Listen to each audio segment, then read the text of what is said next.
here. No, we're here. Oh,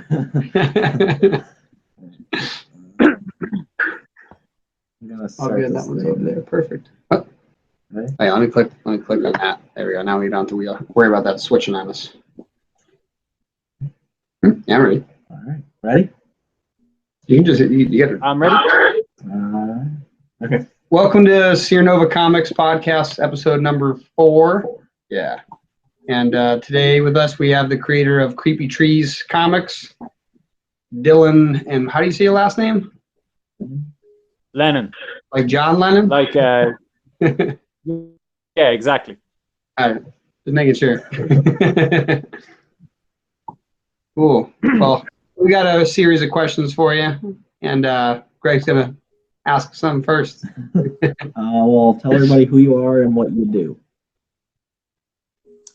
Well, I'm Dylan Lennon, and I started a comic book / art page called Creepy Trees Inc. a couple of years ago with the intention of creating art that is for everybody.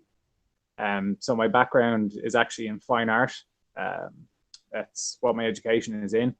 And when I left college, I exhibited a couple of times, and I kind of found that contemporary art was really just geared towards other contemporary artists. And pretentious for the sake of I'd always had, yeah. Like, I'm from Ireland, so we're such a small country that it's kind of heightened even more so because of the bubble that is. And so I'd always had an interest in comic books. I was a big fan of comic books, and it kind of just spurred me on then to start writing a book called Nightlands, which we have out now on the Sierra Nova Comics website. And and when I first drew that, it was kind of much more of a zine style. There was no real artistic merit to the drawing, and it was actually it was meant to be like a really hardcore horror, but it kind of turned into a bit of a comedy, which I didn't like. So eventually then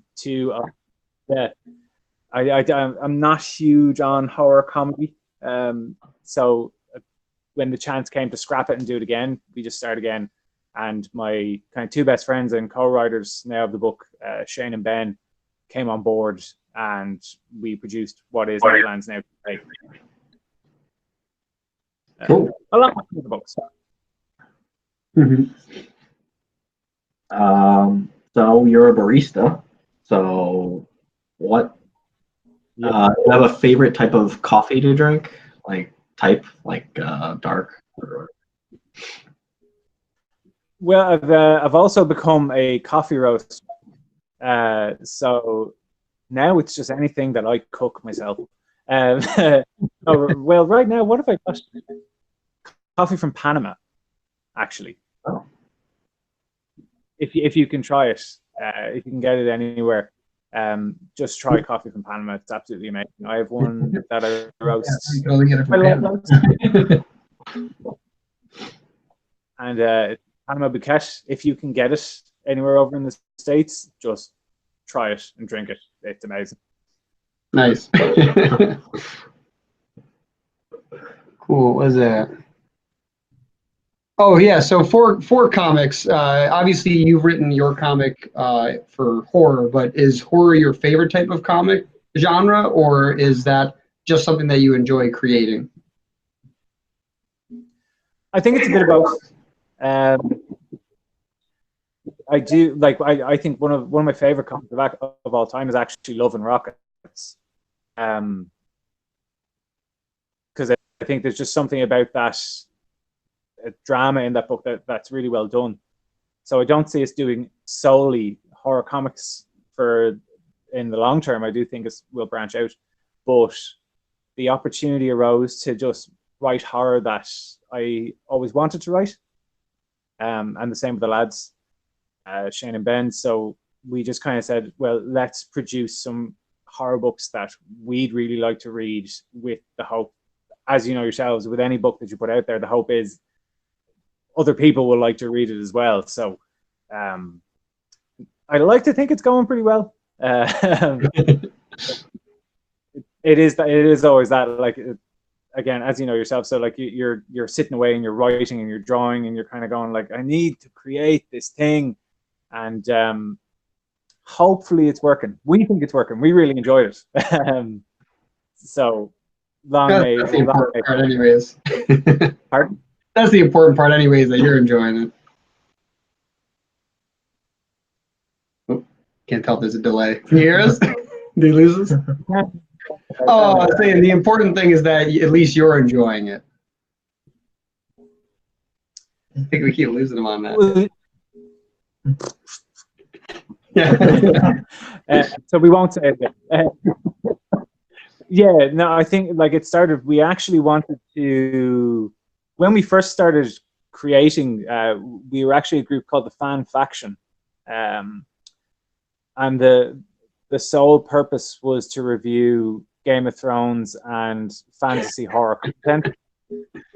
Yeah, and that went down. Yeah, that went down worse than a lead balloon. So, earmuffs, right? Yeah, he's like totally not caught up on that.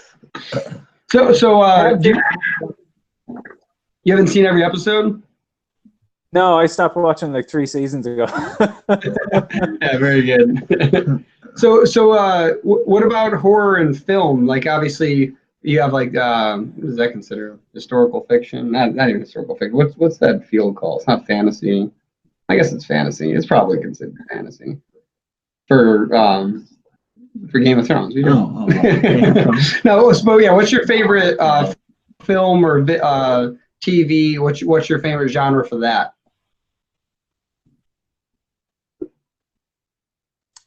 It would be horror if you can get it. Like, I think the problem with such as like a genre like that, like horror or science fiction, there is some good stuff out there, but there's not really a mesh of the two. Night Flyers actually, as a show, I thought was a pretty good horror science fiction show that I was getting really invested in, and then I finished season 1 to find out that they cancelled it. That's always the case. It's like Firefly. Oh, yeah. That's not the RIP. Yeah.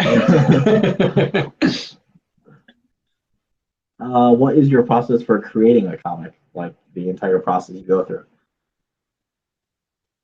I write the beginning of it, and then with that, I go out and every scene that you see that's drawn is actually it's photographed like a movie.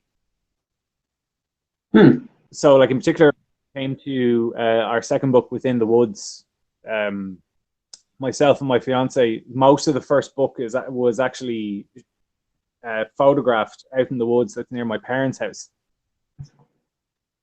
That's very cool. And so, yeah, so I like to think of, I'm not, well, because I'm still quite fresh to drawing for comic books, so the idea of not having any backup kind of frightened me. So I thought, like, well, if we can shoot it or kind of photograph it or film it like a movie and pull it back that way, and then without needing a budget, we can then flesh out the story that much more. And I think in particular when it came to rewriting Nightlands, like every single panel in Nightlands, we have photographs for. That's very cool. Yeah, that's funny because when Greg first wrote his book, he wrote it written word first, then he went into storyboarding before comic book panel. So it still ended up going, movie style before going back to comics. It does seem to be a pattern that's very helpful.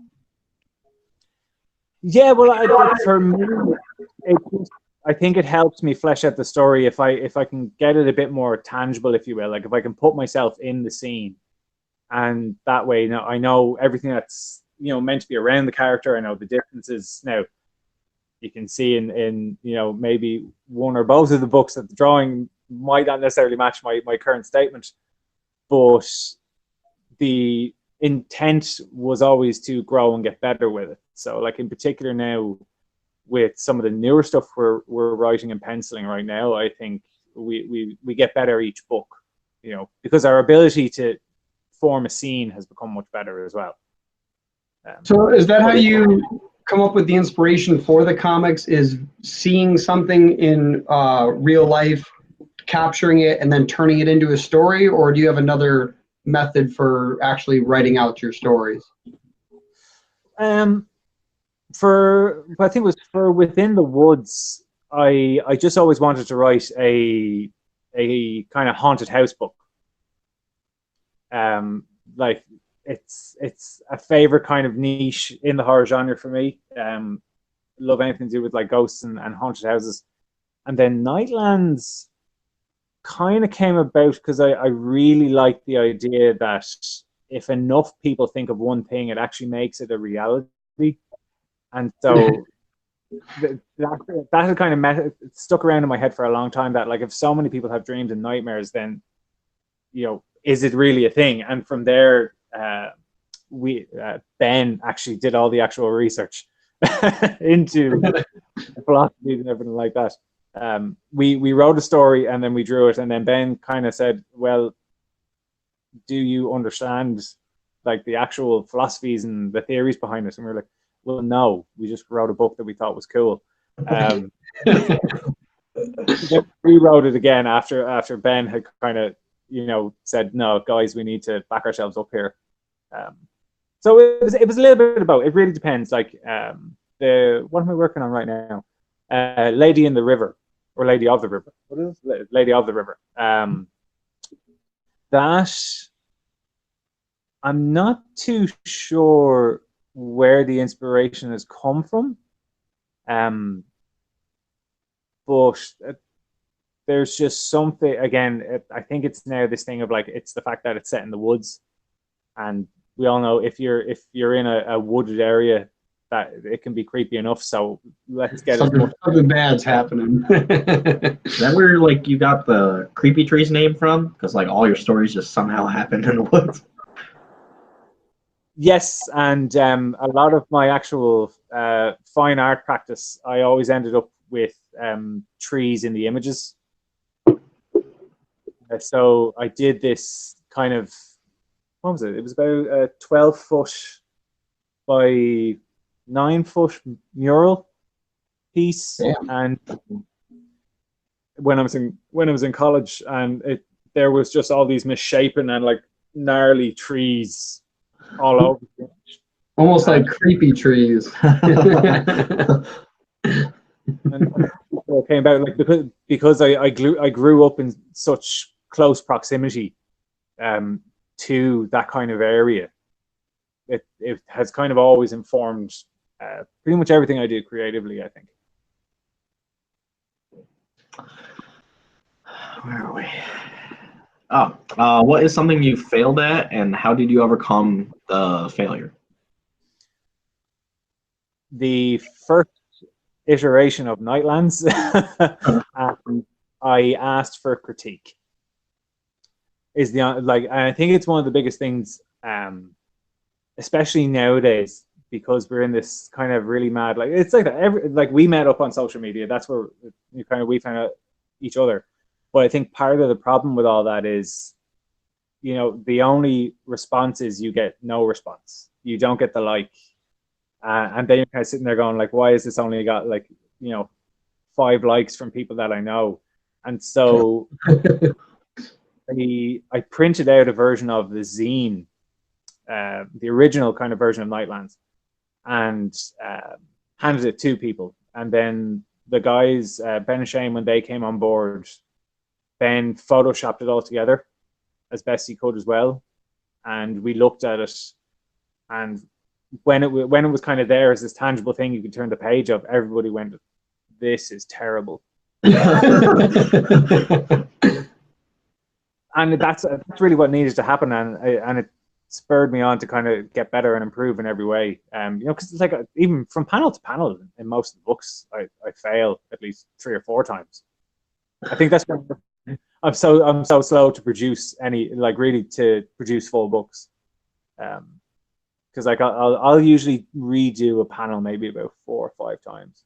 Yeah, well, I've seen we've seen other artists do the same where you see him draw it up. I know NewLeaf, he had a video of him drawing the same panel like 6, 7 times. He just kept drawing it. Like, oh, no. But no, that's very good though that you could take the critique and actually turn it into something. So that's a lot of people don't even want to venture into the area of critique, so they never even share their work to begin with. Yeah, like I think that's an awful shame, because if it's something you really want to do, like, you have to put yourself out there, and you have to realize the fact that, you know, not everybody's going to like it. You know, like, What? it's just one of those things. And I think you're right. Like, people are really afraid of that because, you know, people just want to be praised. Really, we all want to be told that we're doing amazing. But you're being told that all the time. You're stagnating. Like, you're going to stay down here if you're told you're brilliant all the time. You're never going to improve. Why improve if you're brilliant? Like, yeah, that's true. Actually, yeah, top shelf stuff. I kind of like that. We aren't really comic book creators. We're guys who write. As I say, we try to do a web show and things like that, and we're really interested in books and TVs and movies. And so if we didn't get constant critique, like, we wouldn't improve, and we want that. Like, we actually launched our own podcast the other week, and no, it's there's not really much to it. It's very much a kind of shoot the breeze kind of thing, but there was a that came out of it where we're kind of going, okay, this is where we actually need to improve, you know. Thankfully, but like that's the three of us. We're in a very good space where we can kind of turn to each other and go, what you've written is possibly the worst thing committed to paper.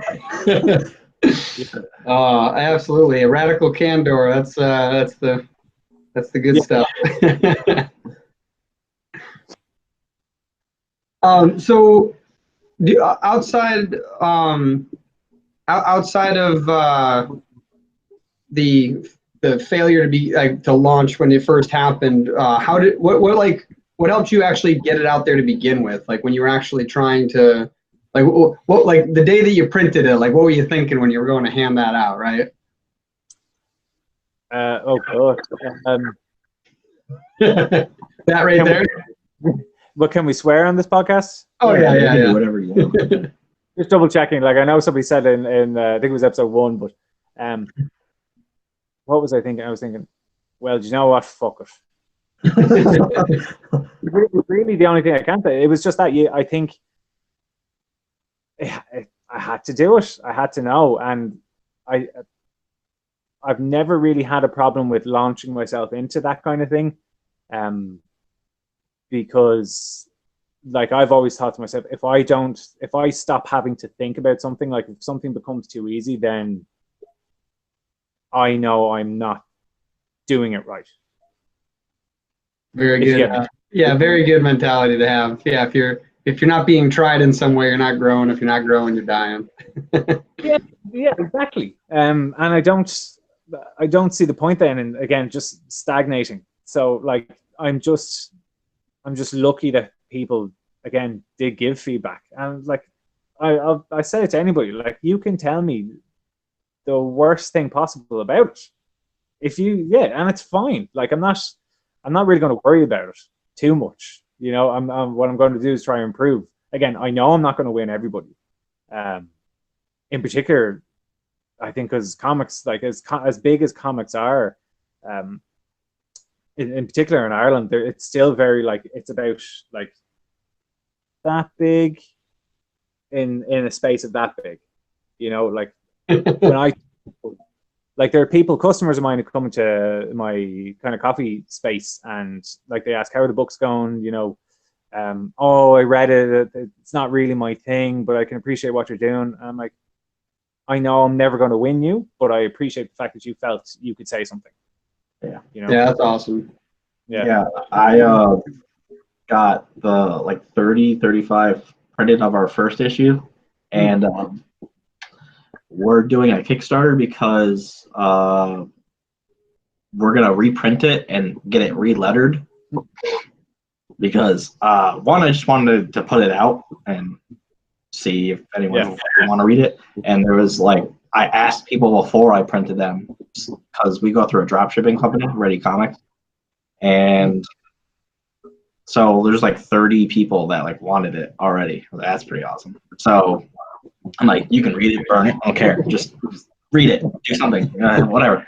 And like just be like, yeah, I got mine. And most people are like, oh, the art was awesome, or the writing is awesome. My girlfriend's dad actually is like a little confused on the story direction, because how my writing is for that story is like, I don't know if you ever seen like Kill Bill or anything like that.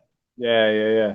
So I'm trying to do that with the comic.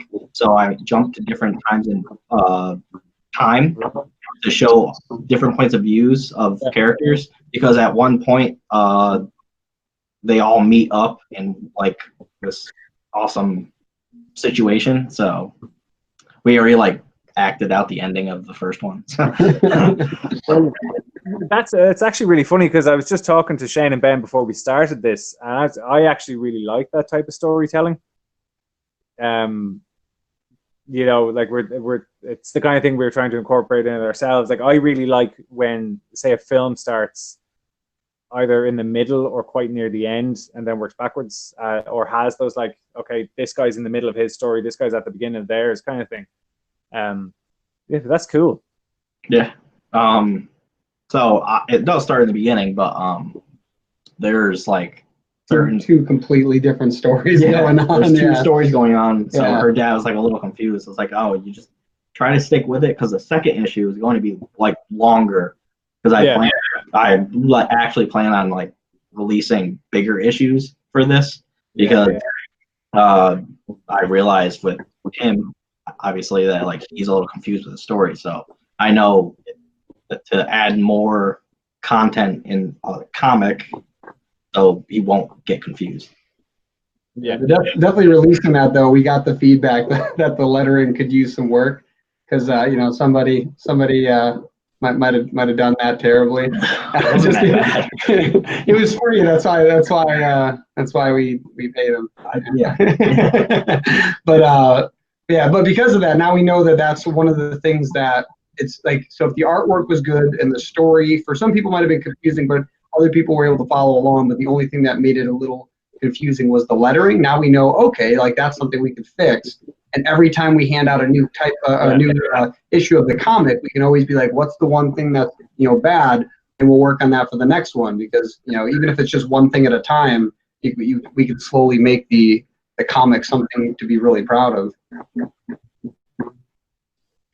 Yeah, like I think that's kind of the key to it, you know, because a lot of us, I think in this and all the creators that you have, like my kind of feeling is that everybody's kind of on their first book, everybody's figuring it out, and I think with Creepy Trees, like we always had this thing of like, if you just produce a page a month, and with each month you'll improve a little bit more, you'll look at what you did previously, not just for continuity's sake, but you know, how did I draw this? How do I get better at drawing that, kind of thing. Well, that's cool. Like I think that's kind of the ethos you need to have, though. You know, it's kind of like, no, we're going to improve. We're focusing on something here that we were told we needed to, so we'll fix that, and that'll get better. We know we have something solid here, so let's just up the game of the minutia. If that makes sense. Yeah. Actually, speaking of which, so of your comics, which one is your favorite so far? Oh God. Put me on the spot like that. Well, I'm actually going to say Within the Woods, for a couple of reasons. Like it's kind of it's the book I was meant to write. No, it's the idea behind it is something I've always wanted to do. As I say, like even the locations are somewhere that I have kind of spent my whole life in experiencing. and my fiance is actually the main character. Very awesome. Yeah, it's worked out really well. Now, with that being said, yes, like I'd say the first 7 pages of issue 1 of that book, they're terrible, if not even most of the pages in terms of the artwork. There's like, I was looking through it recently, obviously because I'm very slowly writing and kind of penciling out issue 2 right now, and going back and looking at going like, geez, I think it's like, is it page 7 or page 10? Whereas a frame right in the middle, whereas a panel right in the middle of the page, and it's like just going that way slightly, and the drawing, and I'm looking at it going like, this is fucking shit. But I also made a decision, I'm not going to change it, you know, because like if somebody's going to follow, you know, either Creep Trees or this book in particular, because it's like this book, like I know how this book or these couple of books are going to end. You're going to see that there's an improvement, and that was the whole point of it to begin with. I think, like in particular in book 1, there's like when the creature shows up initially, I think you can tell I changed my mind about 7 different times per panel what's happening, and what's meant to be happening with that thing, till eventually it becomes what it was. And I've just kind of like, look, I've made that decision. I think there's about 6 printed copies of that book floating around, so like it's not going to change. No, I'll stick with it. Yeah, I think that's something interesting about indie comics in general, is that you can, like, you get to enjoy them building themselves up as a creator. Where, like, you know, if you follow Marvel, like there's literally, I even have it, there's like a book of like how to draw the Marvel way, and it's like the way that you normally see their comics. Yeah, with like indie creators, you can like see them transform as they move along. Yeah. Yeah, and actually I think this is. Oh, what? You go. I was just gonna say, like, I think we've all got these, like, we've all seen these Marvel comics and these DC comics, and I kind of said, when, like, don't get me wrong, as much as I love Spider-Man, like, my son is 21 months old, he knows who Spider-Man is. Like, yeah, like he sees a picture of Spider-Man somewhere out when we're out, and like he stops, he points, he shouts at it, like he knows who it is. But I always kind of said, I never, as much as I enjoy that, I don't want to write it, and I don't want to draw it. Yeah.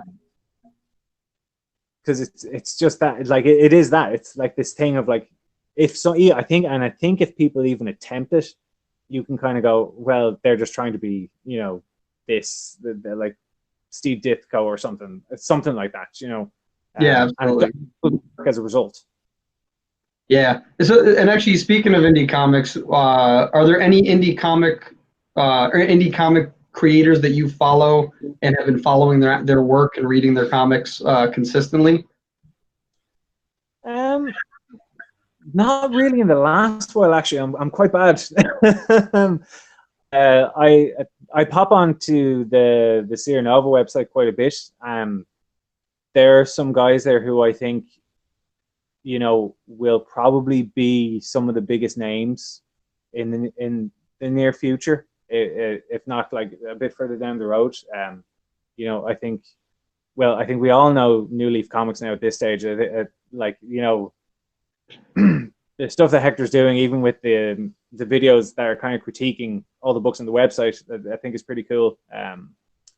And Arsenal as well. Have you read Arsenal? Who's that? Black Press? Yeah, that guy is like trying to like, that's awesome. Like he's really. If I had like money, I could just like waste it. Yeah. He is like. He doesn't like give a fuck. Honestly, he's just like, on his Twitter, he's like, fuck Marvel. He's really trying to like bazooka like mainstream comics, and you have to love it, you know. Like, it's like that. He really couldn't give a fucking shit. No, that's very cool. For your comics, if you could give like an elevator pitch for like one of your comics, could you do it? Like, what would it be? And what comic? Like, you're trying to sell somebody on like, what's it about? Why should they pick it up? And why is it worth their time to read? Okay, well, I'll tell you what, we'll stick with Within the Woods because I think we need all three of the guys here for Nightlands. So, full pitch mode. So, so Within the Woods is about a woman who goes looking for her fiance who went missing, and the secret she uncovers about him on a trip into the woods. Okay. Okay. Very cool. That's very elevator pitch. That's like a 1-floor elevator pitch. Cool. Well, actually, I did try to kind of pitch Nightlands to somebody once, and they turned around and said that it sounds like a parenting guide.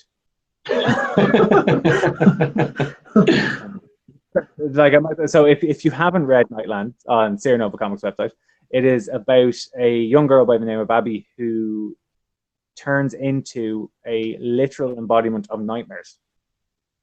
And this woman in particular responded with it like, it sounds like my daughter. So that's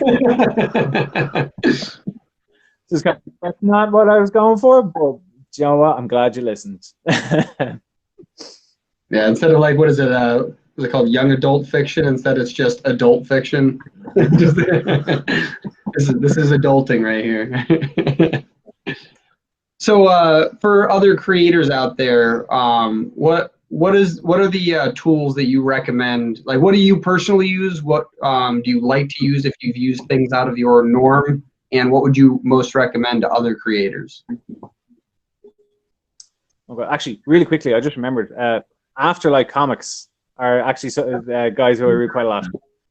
So just back away because I have Ghost Island sitting on the shelf. Sorry. Nice. But two. I've got a couple of. I've got a digital program now. I'm not really good at it. I do have a whack that I need to get back using. And Wacom, is that what you said? It's I have no idea what version. It's big. Did you say Wacom? Is that what you said? Yeah. Is it a board or is it a screen? No, it's a board. Yeah, so it's probably like the Intuos. Yeah, I have one of those, the medium one, I think. Yes, I have the paper edition. You know, where you can draw on the paper on the tablet. Oh, very cool. Yeah, I don't remember the name of that one. But yeah, no, that one's awesome. It is. I just don't use it enough. Really.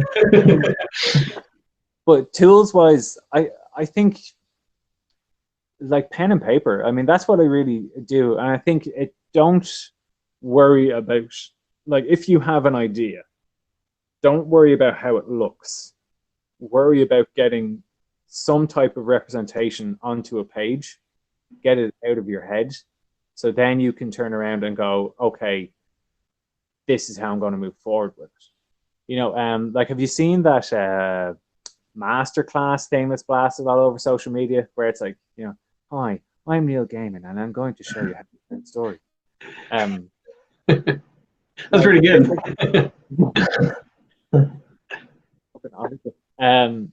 But it's like that, where you kind of, you sit there and you're like, oh, I really have this idea that I want to do. You know, it's about this, and this.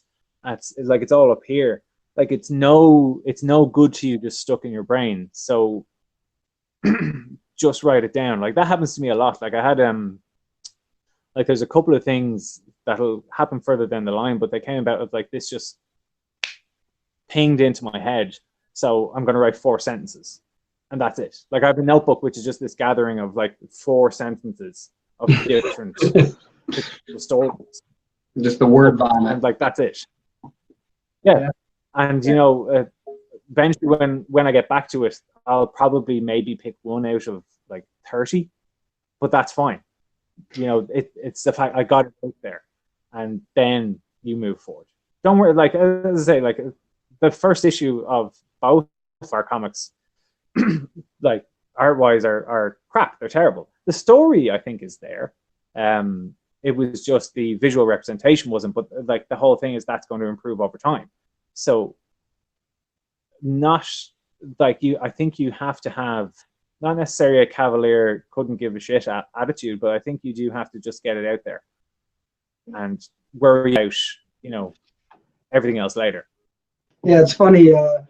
Is this book Creativity Inc., which is by Ed, one of the co-founders of Pixar Animations, and he actually talks about how the initial renditions of almost every Pixar movie, not only are they complete garbage, but they're usually not even close to how the end movie is. Like if you read the original scripts and what they were about, they're not even close to what the movie ends up being about. There was like maybe 2 movies that they ever made where the original idea and the end idea were similar, but still not the same. Well, that's pretty cool, actually. And that's the thing is like people don't realize that they think they're supposed to just come up with a magical idea off the spot and that means you're creative, when in reality like a creative person is someone who just keeps moving forward with an idea until they find the David in the marble, right? Like they actually have to like carve that stuff out. Yeah, like this, I mean, like Nightlands, like the first iteration of Nightlands actually happened now nearly about 13 years ago.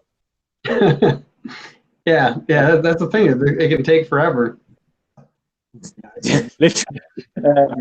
I was writing like 5 years ago, and I was bored one night, and then now I have a comic. Yeah, exactly. Yeah. To let that happen, and you have to allow it to happen. But I think there is that that failure to launch of like, no, I'm gonna sit on it more, think about it, suffer for my art, and then by the time you put pen to paper, you can't remember a single thing that you thought about. Yeah, anytime I'm like somewhere, like what you were saying about like 4 sentences, I write down like whatever is in my head. I like vomit like into my phone. Just yeah. That's what you should. Yeah, his phone's disgusting. We get an antiseptic wipe. That's why he's got a light-proof case, right? But that's what you should do. I mean, your phone is there now. Like there's so much audio recording equipment already on your phone that, like, just like in the words of Shia LaBeouf, just do it. Just do it. Yes, you can. You got to get in the face. No, that's funny. My brother does music production down in Nashville, and that's what he does. He has that little voice recorder, and if he even has a melody in his head while he's walking down the street, he just like hums it out loud. Like I'll go play it on my guitar later. Like you got to just keep working at it. Yeah, exactly. Yeah. So for all of your comics, have you personally just funded all of them, or have you done crowdfunding for any or all of them? No, I've paid for all of them. Very cool. How does that make you feel?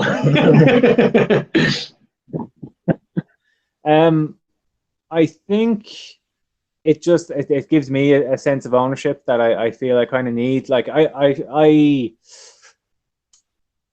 put this, like I draw the image, I'm happy with the image, and then as far as I'm concerned, the story owns it. I don't own it. That's a very kind of artsy fartsy way of looking at it. But I think until, like, say for example, we have talked about doing something like a Kickstarter or something like that, but like as a group, Creepy Trees Inc., I don't think we could offer people enough to put on a Kickstarter and go, look, we're going to produce this. This is XYZ. We feel really happy about it. We hope you like it. Because I think, I don't think, I just kind of thought when I go about, look, I'll fund as much as I can, and we'll see what comes out of it. Because eventually, the hope is I won't be able to. Do you know what I mean? I won't be able to afford it. So then once we have enough material, then it'd be like, look, we have to go down this route and let's produce some extra stuff to actually justify doing it. You know, I think anybody who does it, fair play to you, because I think that, to me personally, would probably be worse than like a really bad critique or review. The fear of, you know, like, because you're giving, I think you're giving ownership to other people, you know, and like that, the mob could turn and the pitchforks will come out. You know? Like, I think, you know, because I've backed some Kickstarters before, where you're walking away and you're going like, well, I don't see why you didn't achieve that, or, you know, I feel for the amount I paid that XYZ, it wasn't good enough, that kind of stuff. Like, you know, yeah, you just don't want to disappoint. I got you. You just don't want to like disappoint potential fans. But maybe after the podcast, we should toss some ideas your way. Maybe do an extra behind the scenes footage. But definitely, I think that if done correctly, you can definitely make. There's a lot of ways to offer way more than what you have right now to your potential customers and readers and fans. And definitely, it's something that. Like, because obviously some people have done it exceptionally well, where they're like, hey, can I get $1? And like $8 million later, it's like, holy crap. And then there's other people that are like, hey, can I get $5,000? And they get like, you know, $10, and it's from them. So, you know, it's definitely, it can definitely go both ways. But I think that there's definitely some benefit. And I don't know if it quite hands over ownership, but I definitely get the mentality of like, oh, someone else paid for this, and so it's not quite all mine. But there's definitely some benefits. Oh yeah, I could see that. You know, but initially, like, because initially, Creeper Trees Inc. was completely about free media. So it was, I kind of, it's just kind of turned into something else now. Like when it first started, it was like, look, this free zine kind of thing. And like subsequently, most zine producers in this country have now gone as a result of the printing costs. But it was just, I kind of felt that I had something, so we kept going with it. And like, no, let's go full comic. You know. But yeah, no, it's interesting. I think anybody who does it, I think it's fair play, because it's tough to do. You know, because you're watching this scale go up, and you have this time limit, and in your brain, you're probably going like, we're not going to make it, you know. We're not going to make it. But that's my kind of thought on that. Like, I couldn't, like, because I'd be checking the bar of seeing how much goes up every 5 minutes, and be like, it's not happening. You know, it's just not happening. Well, yeah, exactly. And I know myself, I'd be doing that, and I don't want to put that pressure on myself when I don't produce enough. I used to do that when we did our first two. We did an Indiegogo. We didn't have a following at all, so I'm stupid. And then we did a Kickstarter last year, but it was all over the place. So it was for the Indie Revolution thing, but it was like scattered. But we had it all like planned out. Like, this goes to this, this goes to this. But people are like, well, what am I actually like putting money towards? Like a startup or what? I was like, yeah, all right. Evolution, I thought was very good. What? I remember you did a video that was like, this is everything that's in the indie revolution. Yeah, he made that.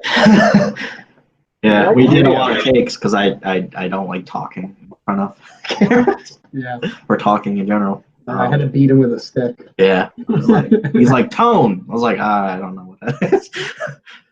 Yeah, it's funny. Like he'll have inflections in his voice when he talks, but then you put a camera in front of him and he's like, I am a robot. I speak human too. Just kidding. Not a robot. Or I go to like interviews and people are like, is that your real voice? I'm like, I don't, yeah. I'm gonna talk like this. No. Cool. So we got some lightning round questions for you. Which is a new thing. Yeah, just gonna spit fire questions. Greg's right. gonna handle it. So yeah. So it's just 4 questions. You just say the like first thing that comes to your head, and then we'll just go to the next one. All right. Okay. No, okay. Favorite food. Pasta. Name 3 hobbies of yours. Coffee, guitar, PS4. The PS4? Yeah. Oh, I'll definitely have to talk after the podcast. Favorite music. Heavy metal. Oh, cool. Okay. And where is someplace you'd like to travel to, but you haven't gone yet? Norway.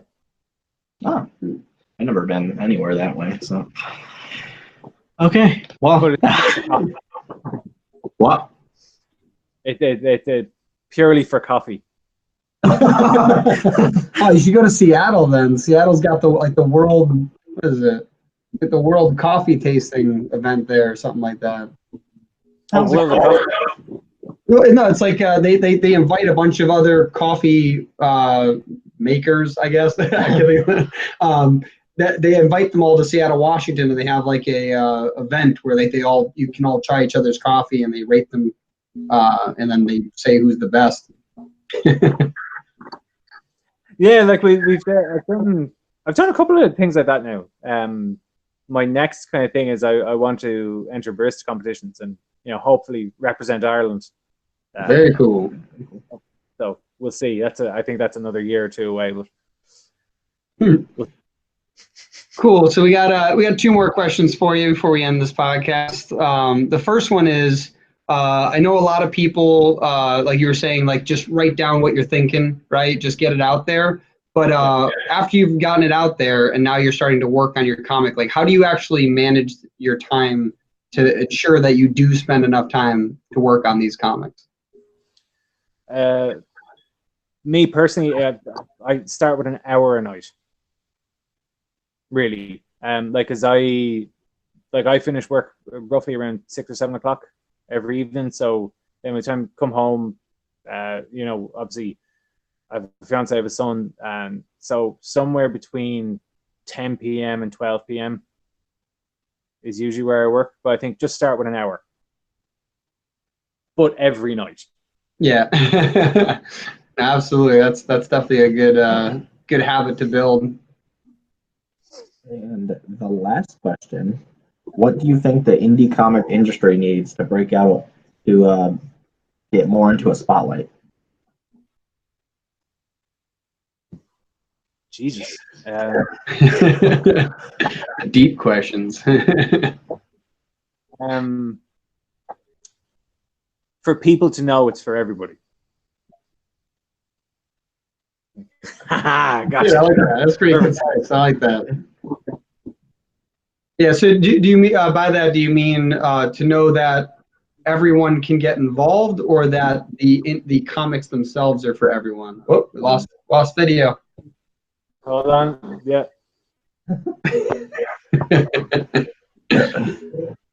And he's back. I think a bit of both, but start off with that the what's created is for everybody. Because it is because you have the attachment of the word comics, people will cut themselves off straight away. So we can't get rid of that term because it's what we're doing, it's who we are. But there needs to be something that lets everybody know that kind of you might not be into comic books, but there's comic books beyond DC and Marvel. Yeah, absolutely. And it goes even deeper than just reading Dark Horse or Image Comics as well. So you have to, something like that has to happen. And I think that maybe comes down to the stores themselves as well. If we get them in stores, they maybe do need to represent the indie side a little bit more. Not saying that comic book stores don't, but a lot of them, they have to make money, so they're not willing to take a risk on that. And I think for indie comics on the whole, that would really be where it needs to happen. Or even indie comics creators trying to get into not just comic shops, but bookstores. Yeah, definitely. Yeah, I agree. It's very much going everyone hears comic books, and you're right, Spider-Man, that's what comes to mind, right? That's the thing. It's I'm not about that. And it's no, there's every genre of book there's an equivalent genre of a comic book, and they're totally different, and they can be written in totally different ways, visualized and represented in a plethora of different ways. And yeah, it's definitely that's definitely something that would probably help a lot. Yeah. Cool. Well, that was actually, oh man, wow, that was probably our shortest podcast.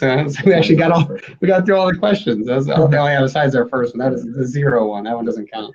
But no, thank you for your time. We're definitely going to keep you on in a second, but we're going to cut the podcast off and tell the viewers to go home.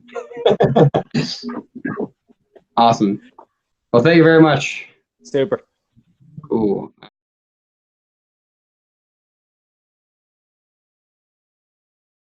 All right, so podcast is now ended. Oh yeah, so it's still recording on our YouTube thing, but just so in case we say anything valuable after. But I was gonna say for when it comes to the running like crowdfunding campaigns, something that I think you underestimate for value is that. So one of the things that have you ever heard of an article called 1,000 True Fans by Kevin Kelly? No. So I would highly recommend you read it.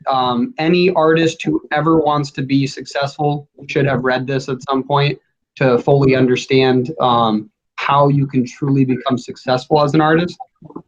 And regardless of genre of art as well, meaning music, comic books, written books, anything like that, video, film.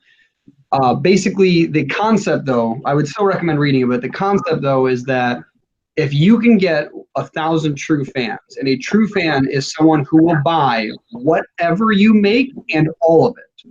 So not just buy anything that you make, they'll buy everything that you make, right? If you can acquire $100 of revenue from 1,000 true fans, then you will be able to build a living off of your artwork. You won't be able to create a fortune, but $100,000 a year is a pretty good living, right? And so that's the whole concept of that. And so a lot of people, they focus too much on being for everyone. And the point is, you shouldn't be for everyone. You should be for your 1,000 true fans. And coincidentally, naturally, that will lead other people to find you. They might not be the true fans that you're focused on, but if you get 1,000 true fans and then expand a little more than that, then you can get so much, you can actually create real wealth with artwork. And the interesting thing about that was people talk about like musicians, artists, specifically like bands and things like that. Like if they record an album a year, right, they can only sell a CD for like what, $10? Right? So like $10 times 1,000 fans is only $10,000. That's not enough to live off of. But the point is that that's not all they sell. They sell T-shirts, they sell merchandise of other various types. They do concerts, right? So that's almost like the meet and greet version of the album. And so by doing things like that, that's how you can build value for the people, even in crowdfunding references, right? Like by creating, like there's a company we use called Printify, where we drop ship merchandise, where it's like T-shirts that we never even hold in our inventory, and they don't print until someone pays for it. So like that's something that you could like set up where like if someone really enjoys your comic book and you have a cool design for a shirt, even if it's separate from it doesn't actually draw attention to like anything relevant to the comic, but it just looks like something from the comic and it looks artistic, it looks good, right? Because you were saying that you came from the contemporary art style. Anyways, if you can come up with just cool designs, that's another way to build value for potential customers and readers. Okay, like I think it is the thing like of I think there was my resounding problem with crowdfunding is this idea of like it's no longer mine, and I think that's not to undermine the potential it has, because I think it creates much more of a community. I know a couple of musicians who've crowdfunded their albums, and it's created a community around that album. But I think it kind of comes from the idea of working as a contemporary artist, where most of it really, like, you're paying for it all yourself. Do you know what's funny, actually? One little thought on that. Here's a really awesome book for anyone who can't get, like, you've already got a pretty good routine where you're drawing an hour a night. This book here is for those people that, you know, they think they're artists, but they're waiting for their perfect vision to come to them.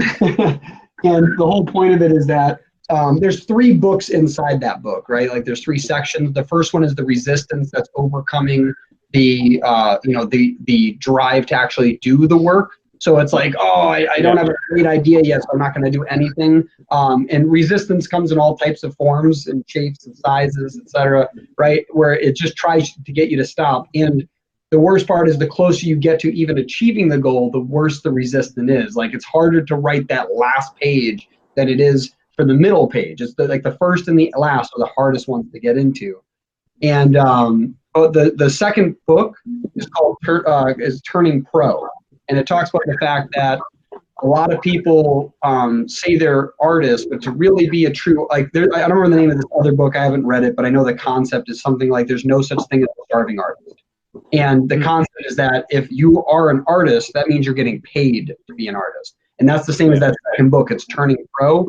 And so I would say, like that's definitely a mindset thing, looking at the losing the ownership of it. Because if instead of doing it to pay for your artwork, right, if you're running a crowdfunding campaign specifically to pay for the printing, and it's not like they paid for any of the work that you put into it, it's almost as if it's almost like pre-orders, except that if they pay a little extra, then you can essentially get some money to give them more merchandise and then create new ideas from that merchandise.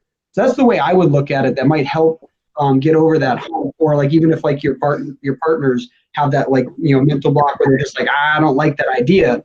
Don't think of it in the context that they're paying for your artwork. Do that yourself. Don't even worry about that. Consider it purely as a pre-order, you know, campaign, essentially. And if they pay extra, they get bonuses.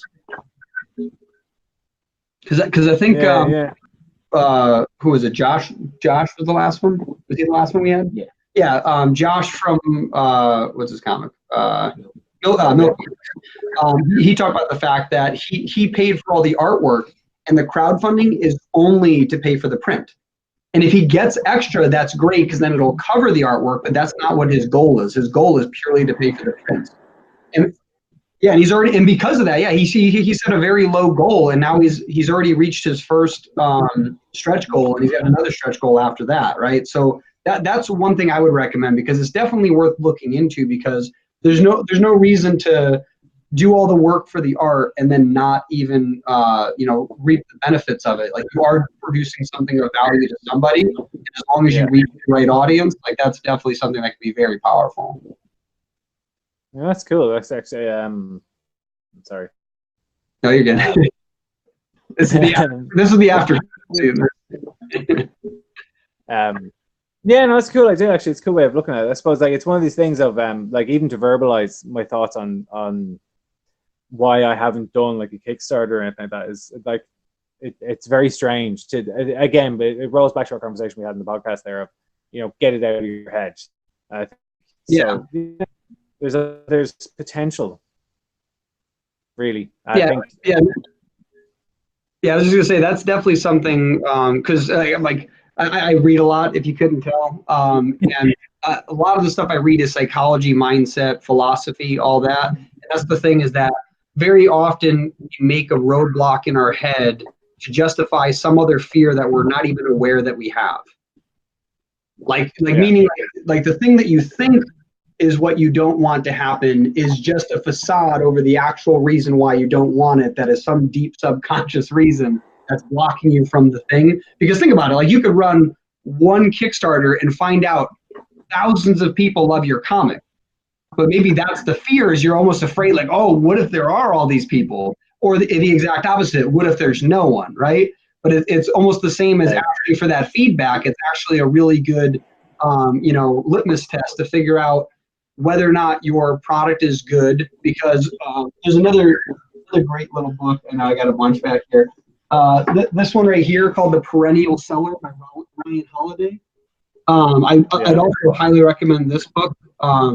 What this one is about how to create work that will last for generations. Because, for example, if an album is selling for a year, the odds of it selling for 2 years is like 10 more than one that's only sold for 6 months. So like the longer it's around, the more likely the longer it will be around. It's this, I don't know, I think it's some principle. But the point of that book is the first half is all about how to really make your art the best it can be. How to first get it out of your stupid head, right? Like just get it out there into the ethos. And now that it's out there, refine it. Realize when your perfectionism is over the top and remove that. Keep working through it until you finally have something that you're proud of. And then once you have that, now you have to market it, because if you build it, they will come stopped being relevant when 7 billion people were on the earth. There's too many things being created. If you don't market your product, then almost like the gall that's people will find you is almost that ego you must one must have to think that just because their artwork is good, people are going to come when there's 7 billion people on the earth. It's crazy. And so the other half of that book is to market the crap out of yourself and how to ensure that if it fails, it's not because of marketing, it's because the product wasn't good and you learned something from it. And that's the thing. It's like by us doing the crowdfunding, the first few times we've now realized that it's mostly the marketing we need to work on, because we're trying to figure out how to find, like we obviously figured out how to find creators. Like that's now, like I could market to creators if I wanted to. I could start selling pencils and stuff, right? But to find people who are passionate about the creators and about their work, that's the hard one, right? Because they come from all walks of life. They could be a lawyer or they could be a janitor. And there's nothing else that connects them but this random piece of artwork. And so that's something that, that's where we're, that's obviously where we're actually hoping to try to crack, so that other indie creators have access to this, because it's this magical thing that nobody has. Like no one has this hold on the indie enthusiasts. And so so basically, by running something like a crowdfunder and trying to find those your 1,000 true fans, whether or not you get access to the rest of the indie enthusiasts, it's something that can really show, first off, if your artwork is as good as you hope it is, as well as is your marketing to where it needs to be, so that you can actually share this with people and give value and gain value from it. Yeah. Okay. Well, that's cool. It was, and I've read them now. No, that's cool though. Yeah, I think it's I think one of my we make it off because everything is about to die. Yeah, I heard that. So I'll really quickly this, and I'll leave on my final thought. I think one of the big blocks for us now, right now, like one of our big plans is a convention.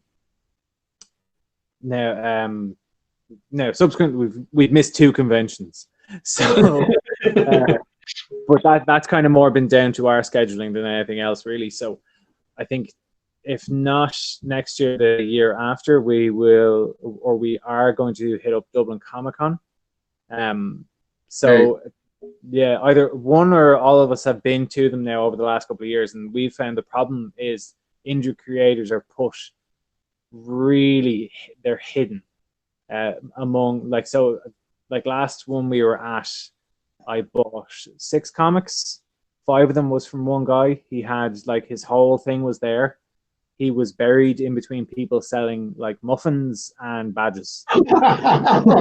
Oh my God, real quick. That's so perfect, because we went to this Comic-Con that's a small local one, and the same thing happened. It's in a hotel, in a big, it's an event room, and between 2 hotel doors, there's this gravel, on the ground. You're not supposed to walk into it, but it's this little area with gravel. That's where they put his table. And it was next to a cupcake stand. It was the cupcakes were phenomenal. And that comic artist was great, but he was stuffed in a corner by himself. Yeah. Yeah. Like it's this kind of thing. So like it was myself and my fiance. We went in and she was like, "What do you think of the artwork?" And I said, "Yeah, I like it. It's not amazing, but I'm going to buy all his books." And like even he was standing there going, "No one has spoken to me all day," and like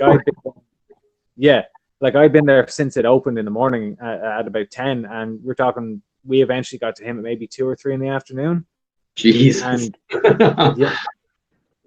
So like, and then the other guy who we met, I think he was just very happy just to be there. His book was quite cool. I preferred it in many ways. It was a zombie book set in rural Ireland, but like that, given up on selling to anybody or even thinking to anybody.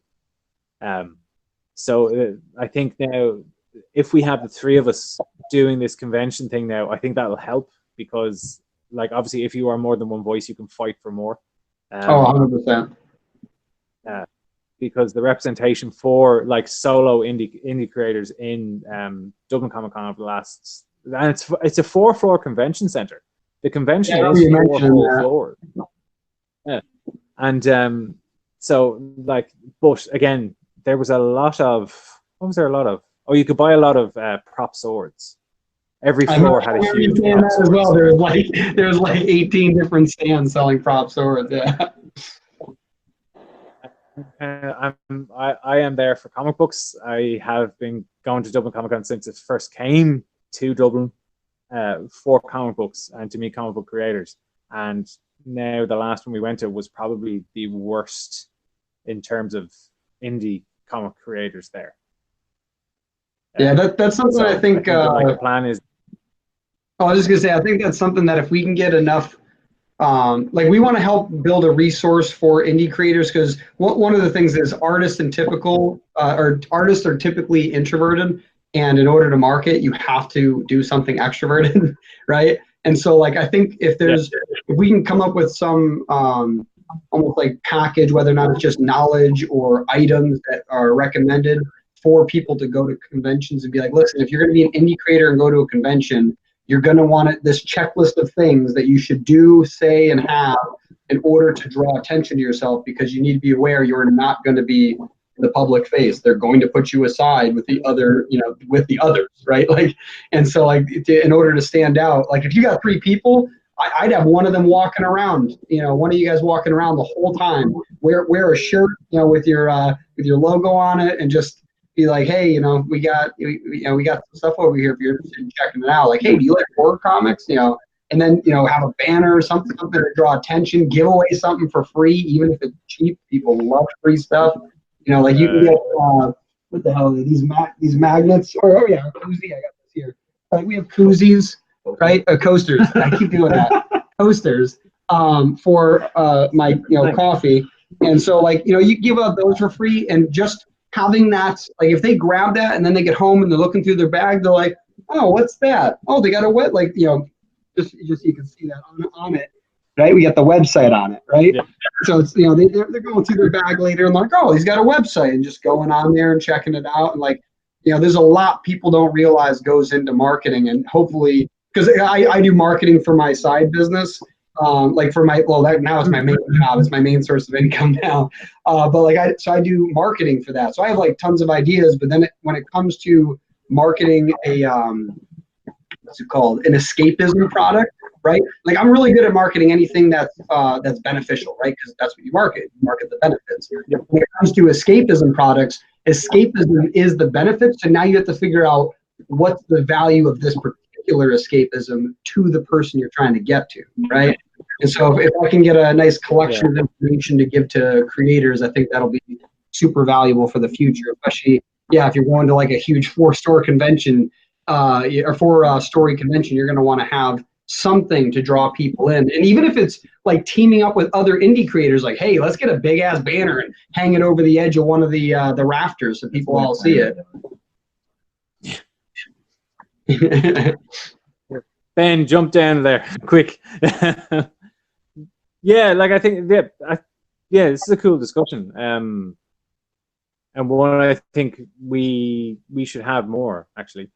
Oh yeah, we were talking about like, so we're doing the normal podcast, and this is hopefully valuable for both indie creators and indie enthusiasts. But I want to have like a side podcast where like just these types of talks, and then we put them like on a website where like just for us, right? You got to sign in to get it. It'll be free to creators, but the whole point is that then we get a community of creators that have access to like this box of tools that'll just help them out. Yeah, no, that's cool. I really like that. Actually, so far, thanks for having me on. It's episode 4 of the podcast. Actually, that's pretty cool. Yeah, definitely. Because even at that, like, just the idea of being able to do a podcast now, is say like we put one out there on our Facebook page. It is a great tool, as well.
No. Right? No idea. No idea. Well,